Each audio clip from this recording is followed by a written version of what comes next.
brokers and agents didn't really know, and other people were struggling to put some type of protocol or make sure that people weren't kicked out immediately and given a chance to be a listing agent on inappropriate, or who knows.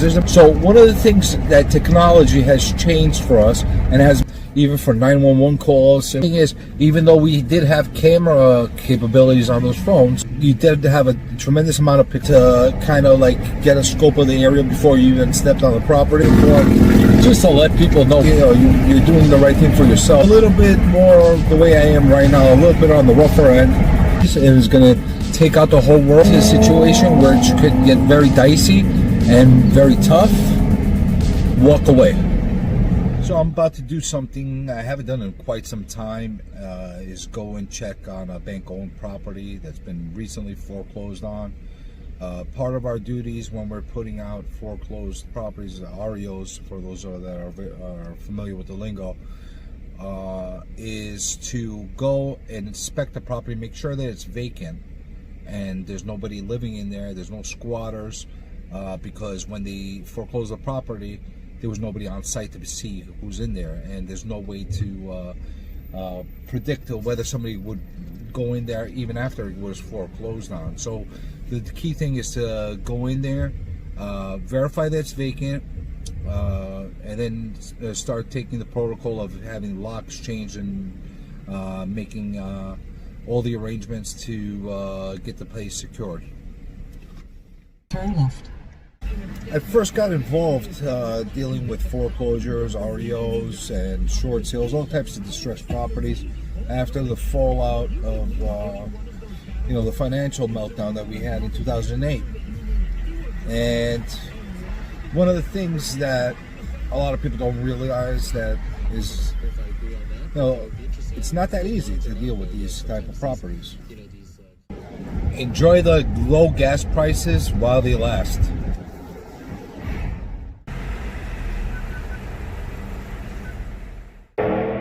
So I first got myself involved in these type of distressed properties back in, I want to say, late 2008, right around where we had the financial meltdown and the fallout of real estate started to really take effect.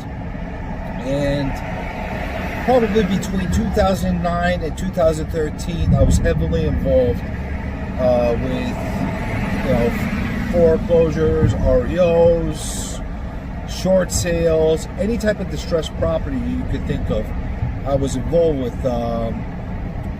at that point, primarily because of the fact that I knew how to be able to operate with the banks and be able to work with them, because of personal dealings I had with them, because I was involved in a lot of foreclosures and direct negotiations with banks prior to that. And though the term short sale wasn't even commonplace in the community, even brokers and agents didn't really know what a short sale was.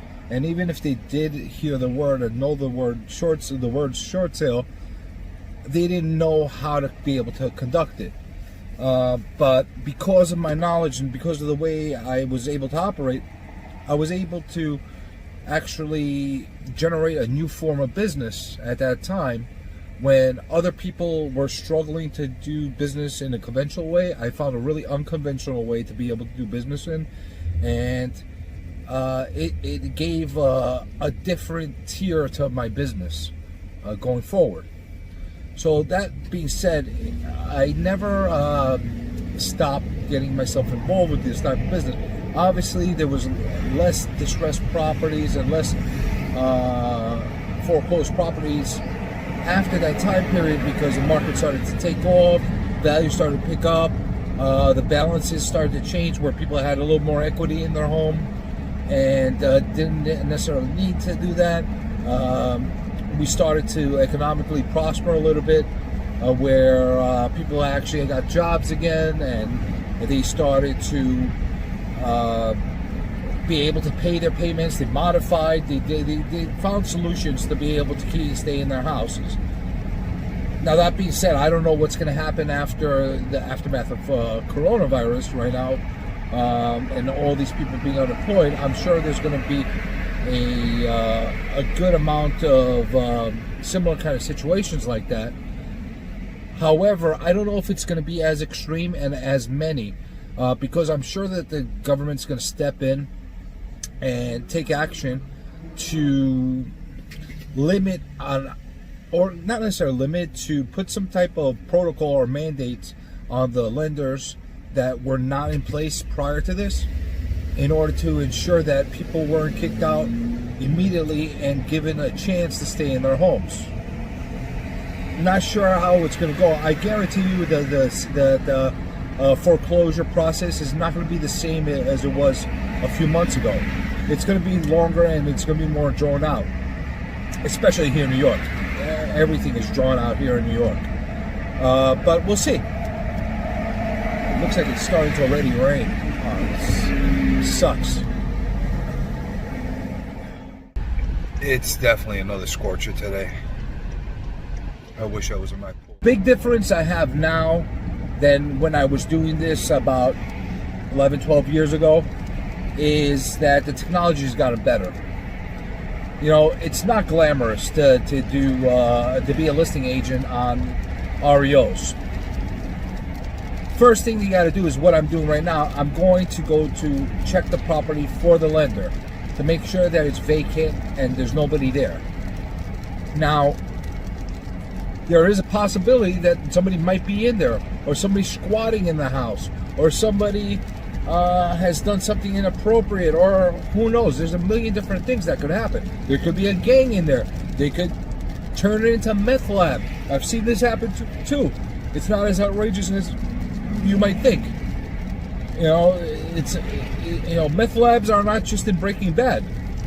They exist, and things like that can happen. If you had a situation like that, it's forget about it. The whole place goes condemned. I could talk about that forever. But that being said, it's definitely not a glamorous process. So you're putting yourself as an agent somewhat at risk. You know, you have to have a little bit of thick skin, and you have to be careful. Now, I'm not as I won't say I was ever careless, but I'm not as bullheaded as I used to be when I was younger. One, I have a family. I've got 3 kids. I'm married. I got other people I have to worry about. So it's not just me I have to worry about every time I run into one of these potentially dangerous situations. It's my family that I think about, of, like, you know, causing them any kind of grief because of my actions. So I have to be careful. And the same thing goes out to anybody else doing the same thing that I'm doing. You have to be super careful, and you have to make sure that you're always doing what you can. So one of the things that technology has changed for us and has made it actually a little better is, one, the cell phone services are much better, and you get reception in just about everywhere. I mean, you still have dead spots in a lot of places, but you're getting better reception in most places now. So one of the problems I had back then was I was still running around with a BlackBerry, which I loved, and I wish BlackBerry didn't make mistakes and still were in existence, because those were by far my favorite phones ever. But I'm not even going to get into the whole BlackBerry idea, because I've really missed that. I got such nostalgia. I still got my old BlackBerries sitting on a shelf. I don't know why I keep them, but I don't know. I miss those phones. But that being said, we had those. The service wasn't so great as far as connectivity.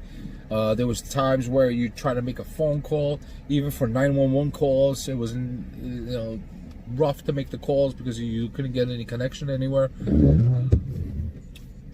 It's just the way it was. Another thing is, even though we did have camera capabilities on those phones, the quality of the video, not so great. you did have a tremendous amount of pixelation. The zooming capability was very minimal, so you couldn't zoom in on places from a long distance to be able to kind of like get a scope of the area before you even stepped on the property, because that's a really important thing to do. Before you even step on a property in these kind of situations, you need to kind of stake it out and make sure that anything you can see from the street, if you see something very odd going on or something like that, you got to go in with caution or don't go in at all, because you never know what's going on. So having a phone that has a great zoom capability, or binoculars or whatever, I used to have binoculars wherever I went, just to check and make sure that before I step foot on the property that I was going into something that I was prepared for. So you definitely have to have that capability coming from the phone. The other thing is you have a lot more capacity as far as memory on your phone. So you're getting better quality pictures, you're getting better quality video, but at the same time, you could document and record everything you're doing. You could even stream it wirelessly if you have a good network connection in the place that you're going. In other words, if I wanted to right now, which I'm not going to do, because I'm going a little further out east and it's a little shaky as far as the networking. You still can make phone calls and stuff like that, but for data, it's not so good. But theoretically, anywhere I am, I could be doing what I'm doing right now, taking this video, streaming it live through multiple platforms. You could do this through YouTube, through Facebook Live, through Twitch, etc., etc. There's a lot of different ways to be able to do it. Or you could do a one-on-one where you have another person at a remote location that's actually on with you, almost like the Zoom idea, or a Microsoft Team, or whatever the case is, where you're on a conference with them and they're seeing everything you're seeing simultaneously. So in case there is something that goes wrong, they see it immediately and they're able to make the call to the police. You know, but again, like I said, I like the fact that you could save a lot on your phone right now. You have that capability. Right now, I got a 256 gigabyte phone. My phone's a Samsung Note Plus, 10 Plus. Okay. On top of that 256 gigabyte internal network memory that I have, I also have another 256 micro SD card that gives me double the capacity. I would never be able to get even remotely close to that type of saving capacity on my older phones. First of all, back then, even the SD cards that we had, I want to say that the largest card that I could get at that time was 32 gigs. I might be off. If anybody has the answer to that, like in 2008, 2009, what the highest capacity, the general market type of SD card, micro SD card was, I think it was 32. And back then it was costly to get that 32 gig. It was a good amount of money. Definitely well over $100 to get that small of a card. Now you can get a 256 card like I just got for $30. Things have changed a lot. So I have the ability to be able to videotape and record everything that I'm doing right now and document it.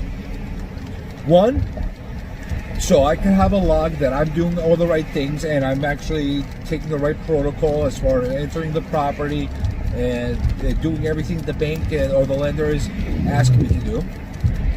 Two, making sure that if anything, God forbid, ever happens, knock on wood, or whatever this is that looks like wood on my car, that I have the ability to show them proof of what happened at that time.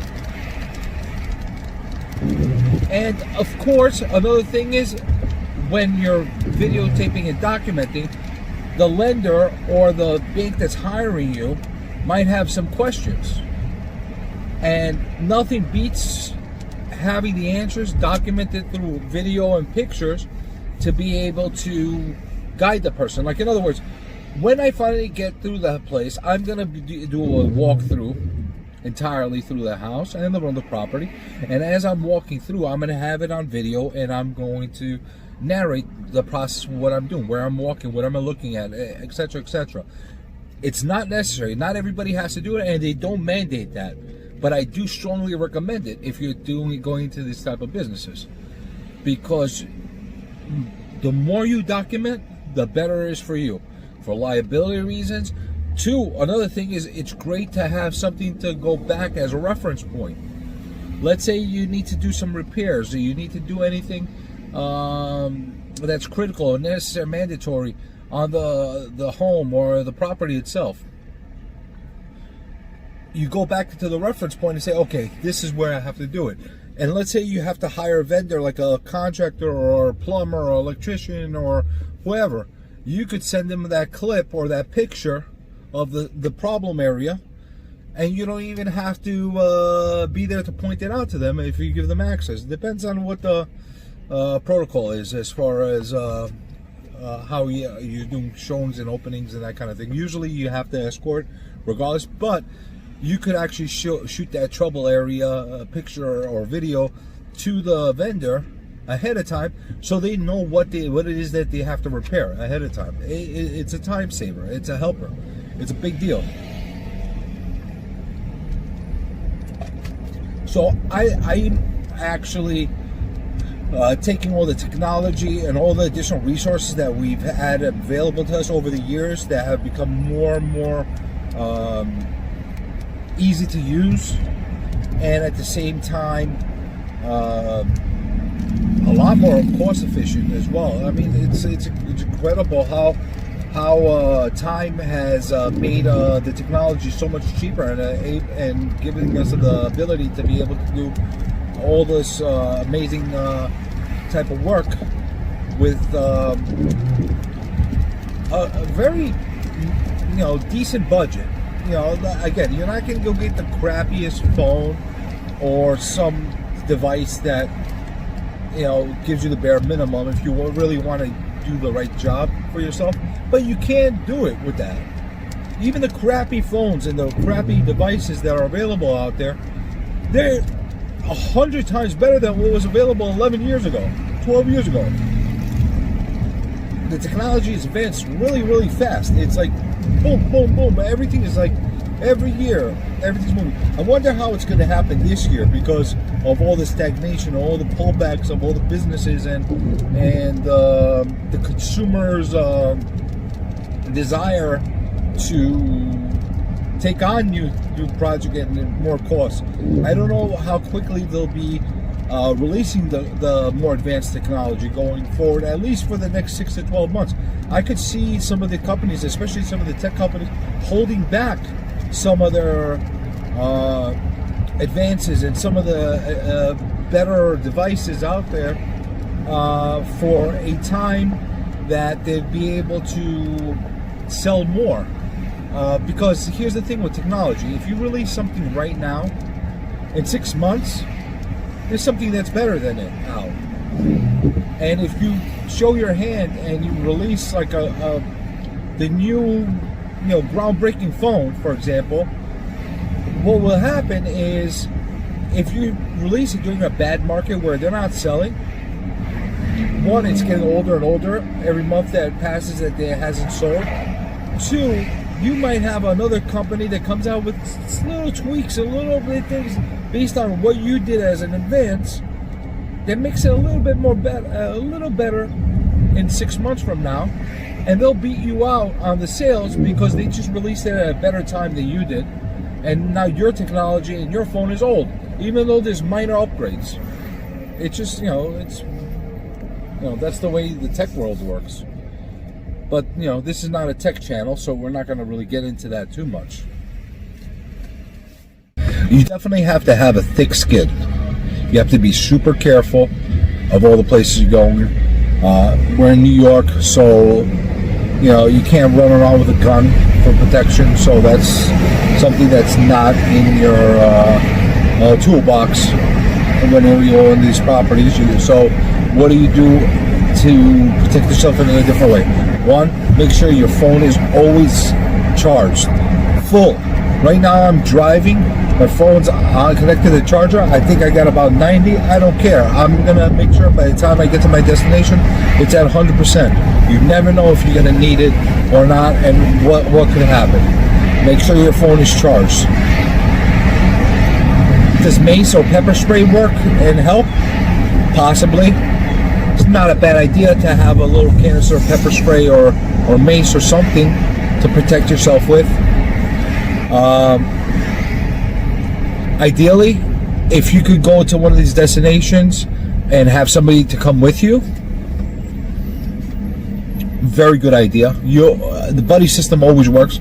Having a second person with you is definitely a good idea. An even better idea is having another person that's not that far away, that either you're on the phone with or if you're in direct communication as you walk through the property with, and they're monitoring what's happening, and they're like, I don't know, like 2 minutes away or down the street from you. That way, if there's anybody there or somebody's there that does something wrong, that person is not trapped with you simultaneously. Now I'm talking right now as if something bad will happen. The bad things don't happen very often, but when they do, it could get really, really bad. You got to be very careful. I got so many stories I could say as far as sites that I visited that things have gone really, really wrong, and the things that my eyes saw is not great. You know, some are not PG, and you know, those are more on the comical side, but some are like on the scary horror type of situations. Stuff that I'm probably at one point or another I will document or write all my discoveries, stories, and put them all together in a journal or some type of book format or written form, just to let people know what could happen and what other people see, and not necessarily tell everybody everything only about the glamour of the business, but tell them that there's a lot of other things on the flip side of this business that are not so glamorous. Yeah, I could write a book on all the glamour as well. So, you know, but people like to see train wrecks, and you know, a lot of these situations turn into train wrecks where you don't know what you're going to see. So you just got to go very careful into these things. I go into these places a lot of times, like, because I'm prepared. I'm kind of, my eyes are trained, and I'm used to scenarios like this where I kind of know what to look for and what to expect, and I always go into these situations expecting the worst, because if you're expecting the worst and you're ready and not necessarily surprised or, you know, put in a situation where you don't have it planned out, it could get very bad. So make sure that you're doing the right thing for yourself and being protected in every possible way. As you can see, I let a beard grow out again. This is not because I don't feel like shaving right now. Well, part of it is. But the other thing is, as a first time, you look a little bit different to people, a little bit not like clean cut and stuff like that. If there's somebody on the property that's looking like, I'll never go as a first time inspection in a full-blown suit, combed down, like perfectly groomed. I'll never go. Like, I'll always go a little bit more the way I am right now, a little bit on the rougher end, because optically, you know, I'm not a small guy. I'm just about 6'1". I'm not a huge guy either, but I'm not a small guy. I'm about 6'1", 250. I got a face probably only a mother could love, or my wife could love. So you go in there and they see you looking like a little bit rough around the edges. It makes somebody think twice optically as far as confronting you or doing anything the wrong way. You know, sometimes it goes back to like having a big bark without having to do anything. So that sometimes helps. And the one last thing I'm going to advise everybody, no matter what, when you're going to these type of situations and you actually confront a scenario or something happens where somebody approaches you or you're put into a very difficult or awkward situation, this is the most critical. Walk away. Walk away. Do not try to be a hero. Do not try to be that person that's the Hercules and is going to take out the whole world. Because I'll tell you something, no matter how tough you are, no matter how strong you are, a bullet will always penetrate your tough skin. It's just the way it is. We're a lot softer than steel or lead or whatever you get hit or shot with. So that's the one thing that I'll leave you off with that you should definitely take to heart. You go into a situation where it could get very dicey and very tough, walk away. I promise you, you'll be thankful for years to come by walking away. You never know what could happen. And then again, it's not worth it. I'm sure that the lender or the person hiring you is not going to want you to go into a situation where you could get hurt, because guess what? They're liable too. They're the one that sent you in there. They're the one that sent you. Like I got forms right here that they sent me that gave me authorization that I could be here and I could go there. I get hurt, God forbid. Guess who's liable on top of my own Prepare liability? to turn left. It's the lender, the people that sent you in there, that hired you to go in there. They put you into an unsafe situation, knowingly or unknowingly. So they're not going to want you to go into something that you could possibly get hurt with. If you got families, you got loved ones, I'm sure they're not going to want you to go and do something you shouldn't be doing. 1/4 of a mile, bear left, and continue following Route 347. I hate this navigation system, but you know what? I'm trying to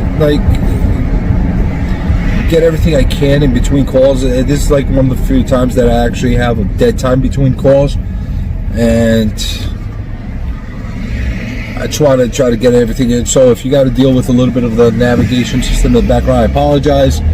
Hopefully it's not too loud to take my... bear left. I will bear left. You know, this navigation system really has an attitude. She's kind of mean. But like I said, don't put yourself into any of those type of situations.